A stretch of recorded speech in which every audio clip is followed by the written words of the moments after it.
Let's talk about quantum tunneling. What happens when a ball needs to get to the other side of a barrier? The ball needs to have enough energy to go up and over the barrier. Now replace the ball with a much smaller electron. The electron will go through the barrier and end up on the other side. How does that happen? Remember the evanescent wave we referred to earlier when we looked at Heisenberg's uncertainty principle? That's the wave that produces quantum tunneling when the electron passes through a wall or barrier if the barrier is thin enough.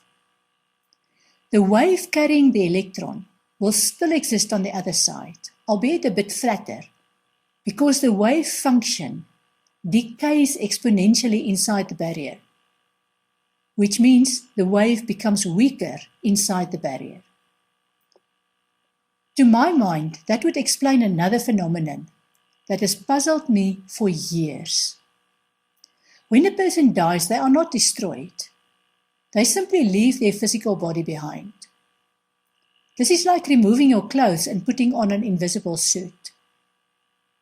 Your physical body is not visible to the naked eye unless you want your body, mostly fully clothed, to be visible for a reason. This concept of quantum tunneling explains to me how it's possible for spirits to walk through walls and doors. But first, they need to assimilate their physical bodies to the extent that they become visible to some people who can see their auras and even a holograph of their physical bodies.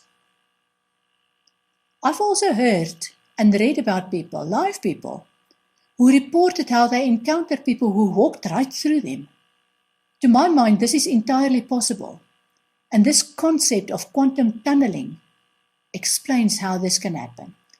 I know this is a massive jump, but I'm wondering whether this concept also explains the science fiction of teleportation, where a person enters a capsule and instantly disintegrates in one place and appears integrated in another place. Why not? What do we know? Do you believe it's possible for any person, dead or alive, to walk through a solid structure such as a wall? Now here's a curveball that I cannot explain or understand. Quantum superposition is where you have particles spinning around left and right and all other directions, while at the same time they are part of being waves. In other words, not quite waves and not quite particles either. On top of that, the wave function is at the same time excited and not excited. What do you make of that? My feeling is that this phenomenon of having the same atoms in many places at once explains time-traveling electrons.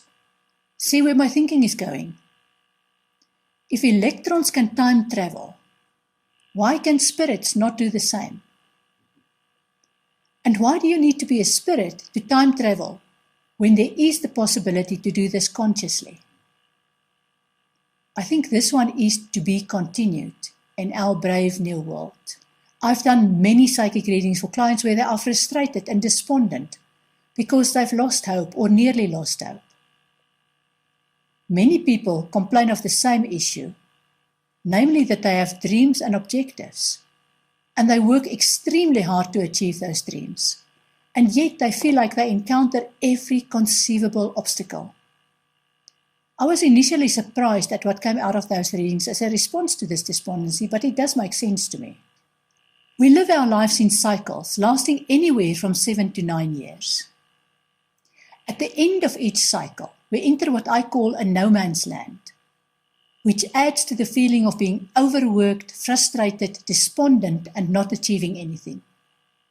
Thankfully, because this tends to be dark and scary, this period only lasts a few months, and then we enter the new cycle. This follow-up cycle is often one where wishes come true, and we experience the materialization of our hard work from the previous cycle. Another way to explain this is that God created the earth and everything in it over a period of 6 days and rested on the 7th day. For me, the cycle of creation is a period of 6 units of time, which could be months or years. And the 7th period of time is the rest period, or this no man's land where people are ready to give up on their dreams.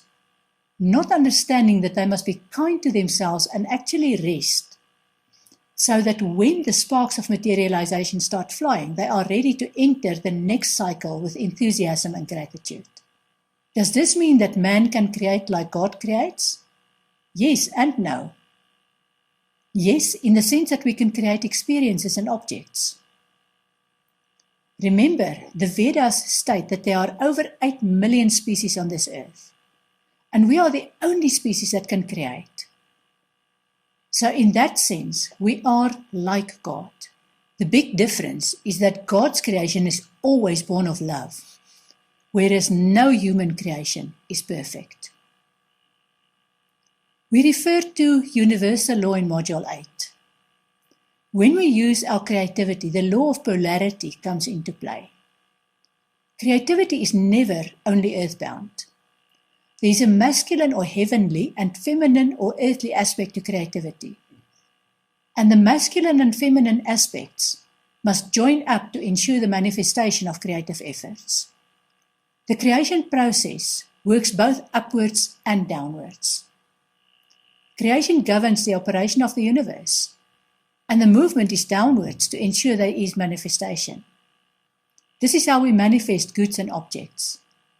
We fetch the goods and objects from above or from the heavens. Remember, the Kabbalah or Judaic mysteries teaches us, as above, so below. We do this so often that we have forgotten that we are creators. When we create objects and goods, we bring down the concepts from a higher dimension, and we observe how they materialize in this lower dimension.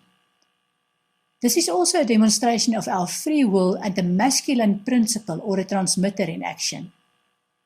The creativity comes from the divine, and we receive and process the information to materialize the objects.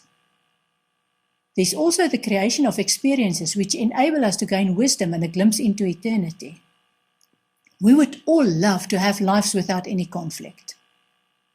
However, the conflict we experience, whether it's conflict between ourselves and people around us, or inner conflict because of changing values or crumbling prejudice or spiritual awakening, helps us to gain that wisdom that takes us to a higher level of consciousness and awareness. These experiences help us gain a better understanding of the universe and our role in it, and prepare us for the next leg of our eternal journey. This is a demonstration of our destiny, which is to gain wisdom from experiences. It's also a demonstration of the feminine principle or receiver, where we live out predestined experiences, and we send the information on the wisdom we gain to the divine. For creation to happen, we need a masculine principle or sender, a feminine principle or receiver, and interaction between these two forces. We'll focus here on a few ways to access the free will part of creation, where, for example, you can choose what model car you would like. In Model 15, we'll focus on the destiny part of creation and how you can raise your awareness of the patterns behind your emotional experiences.